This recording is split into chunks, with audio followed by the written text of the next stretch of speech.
जय गुरुदेव। प्रियात्मन, आज हम लोग इतने दिनों तक से की गई चर्चा और तमाम विषयों पर समन्वय स्थापित करेंगे और कोशिश करेंगे कि आप लोग इस योग शक्ति के माध्यम से किस तरह से अपने आप को स्वयं सिद्ध कर सकते हैं और किस तरह से हम स्वयं सिद्ध होकर स्थापित कर सकते हैं कि वास्तव में ये ध्यान कितना जीवन के लिए आवश्यक है। उस उस सच्चाई को यदि हम लोग समझेंगे और यथार्थ में जीवन में लाएंगे, तब मैं समझूंगा कि मेरा ये प्रयोग सफल हुआ। आज हम जो कुछ भी संकल्प लेते हैं, जो भी इच्छाएं करती हैं, वो इच्छाएं पूर्ण क्यों नहीं होती? उसके पीछे एकमात्र कारण यह है कि हम अपनी उस वाक शक्ति को इतना सिद्ध नहीं कर पाए हैं कि हमारी हर इच्छा पूर्ण नहीं हो रही। हम एक बात पर ध्यान दें। मेरे को स्वामी राम तीर्थ जी का एक याद आ रहा है, उनके अनुभव के संबंध में, कि स्वामी राम तीर्थ भारत में एक पूर्ण सिंह करके सरदार जी थे, उनके यहाँ रहते थे, आकर रुकते थे जब भी, पंजाब में रहने वाले। तो बड़ा अद्भुत उनके साथ में बातें हुई। उस पूर्ण सिंह जी ने अपने अनुभव में लिखा है कि राम तीर्थ जब रात में एक बार सोए हुए थे उनके घर में, तो अचानक उनको लगा कि बाजू के उनके कमरे से, वो बाजू में सो रहे थे पूर्ण सिंह जी को सुनाई पड़ा, राम राम शब्द की ध्वनि कहाँ से आ रही। वो बड़े हैरान हो गए कि इतने रात्रि में कोई राम राम कर रहा है, कहीं स्वामी जी तो नहीं कर रहे हैं, जब तो नहीं कर रहे हैं।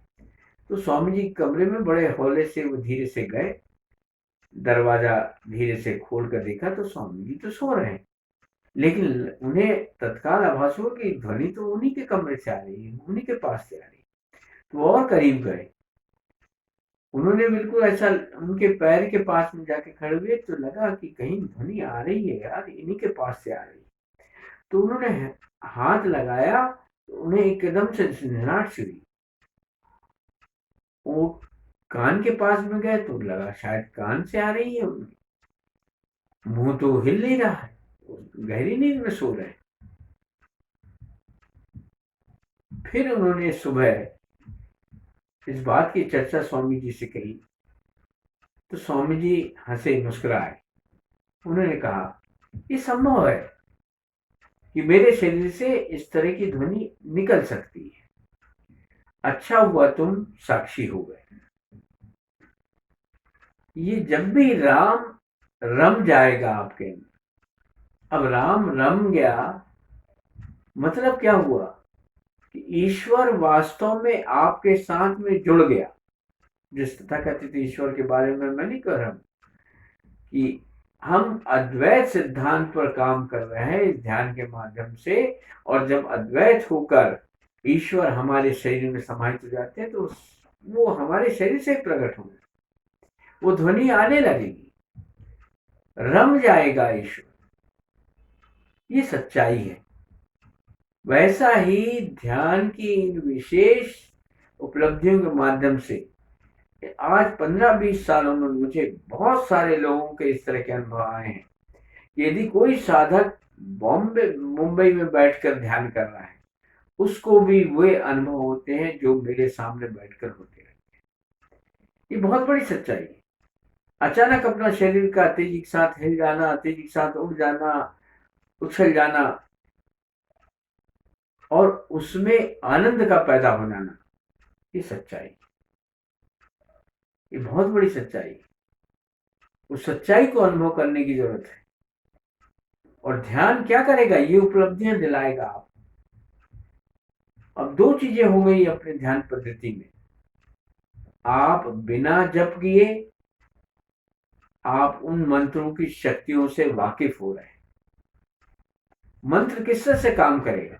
मंत्र केवल ऑटो सजेशन, जैसे ओम भूर्भुवः स्वाहा तस्वितुर्वरेण्यं भर्गो देवस्य धीमहि धियो यो नः प्रचोदयात्। इसका शाब्दिक अर्थ क्या हुआ? इसका शाब्दिक अर्थ है कि हे परमपिता परमेश्वर, आप दुख नाशक हो, पाप नाशक हो, आप दुख हरता हो, तो आपको मैं अपने हृदय में धारण करता हूं। प्रचोदयात का मतलब क्या होता है? धारण करता हूं, हृदय में धारण करना है। और वो महामंत्र हमारे लिए हो गया। क्यों हो गया? क्योंकि हमने उस महामंत्र शब्द को एक तरफ रख दिया और द्वैत भाव में दिखने लगा हमारे सामने, और हम कहते हैं कि ये महामंत्र है हमारा, और हम उसको बार बार उच्चारण करके लगातार हम ईश्वर से ही झूठ बोल रहे हैं, उसे अपने शरीर में उतारते नहीं है और उसे बार बार जप कर रहे हैं।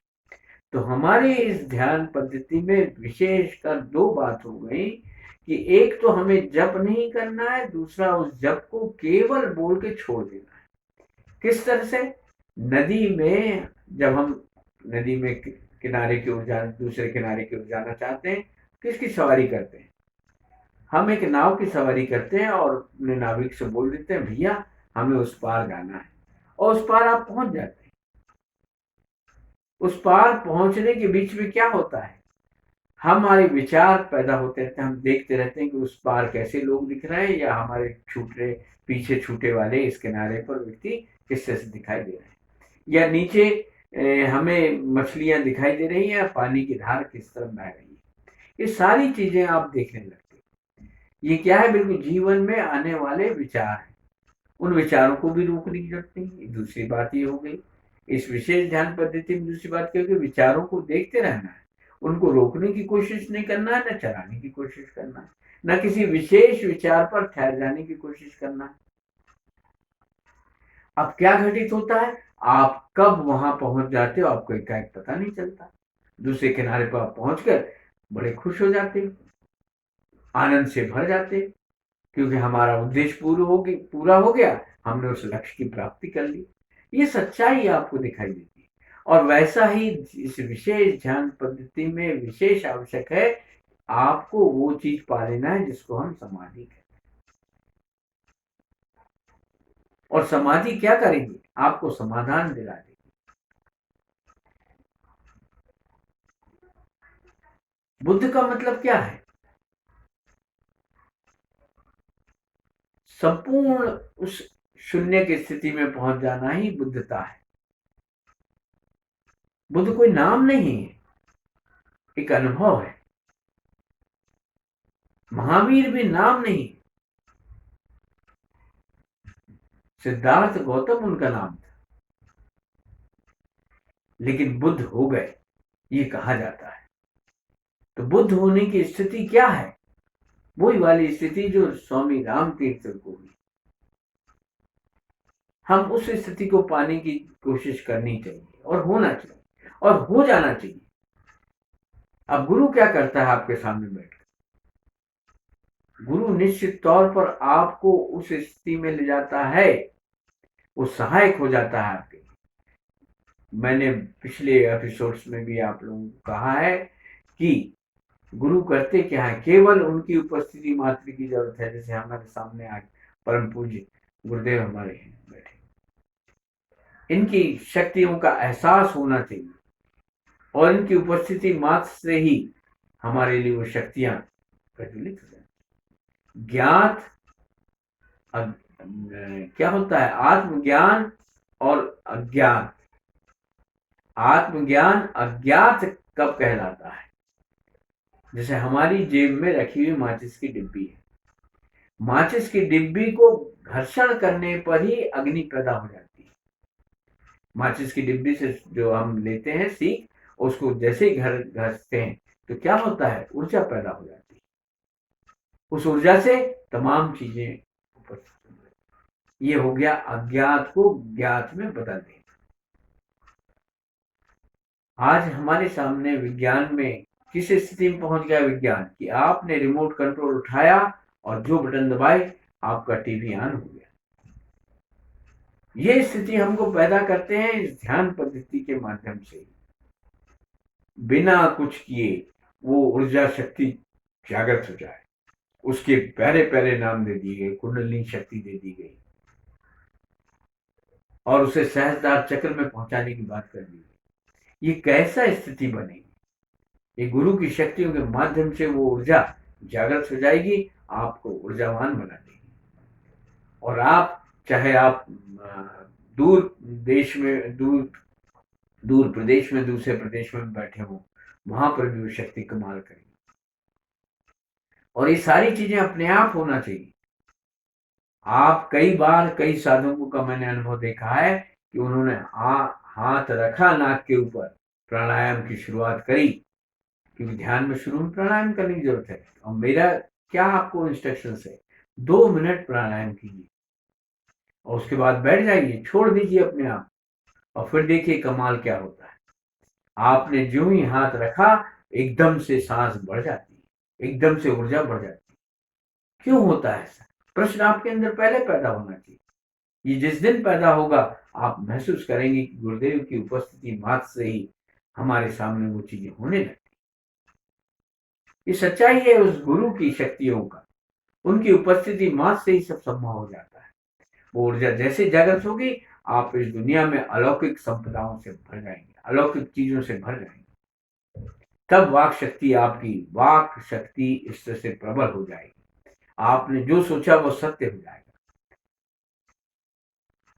मंत्र भी ऑटो सजेशंस के लिए आप ले सकते हैं, लेकिन उनको इस तरह से छोड़ सकते हैं, और छोड़कर ही आपको वो चीजें पैदा हो जाएंगी और सरलता पैदा होगी। आपके ध्यान में क्या है, सरल रूप में हो जाते हो। और जैसे ही आपके सामने सोम का उच्चारण किया जाता है, आप एक का एक शांत हो जाते हैं। पूरी सभा में बैठे हुए हर व्यक्ति शांत हो जाता है। मेरे सामने तमाम बैठे हुए लोग, जिस समय शुरू करेंगे हम ध्यान, उस समय क्या होगा, एकदम से ऊर्जा बढ़ जाती है, सारे लोग हो जाते हैं। इवन मेरे मित्र पत्रकार जब जिस समय आए थे और उन्होंने फोटो लेना चाहे थे, तो वो एकदम से चौंक गए थे कि तो शुरू करते ही से कैसा हो गया। और देखिए, सबसे बड़ी मजेदार बात यह है कि हर व्यक्ति को अपना एहसास रहेगा, उसका एहसास नहीं खोता। मतलब उनका ज्ञान ये नहीं रहेगा क्या हो रहा, मैं क्या कर रहा हूं, पता है आपको सब, लेकिन आपका बस नहीं रह जाता। ये सच्चाई है। आचार्य रजनीश जी की क्लास में भी ये चीज होती है।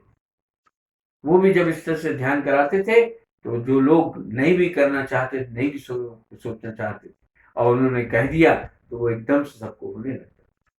नहीं ताली बजाता व्यक्ति भी ताली बजाने लगता था, ना नृत्य होने लगता था, और वो व्यक्ति तैयार हो जाता था कि अब मुझे तो जरूर ध्यान सीखना है। ठीक, अब अपन ऐसा करेंगे, बाद में ध्यान करेंगे और चर्चा करेंगे। अब जिसके प्रश्न होंगे वो अगले सत्र में हम उस पर भी चर्चा करेंगे। तो मैं इति करता हूँ। जय गुरुदेव।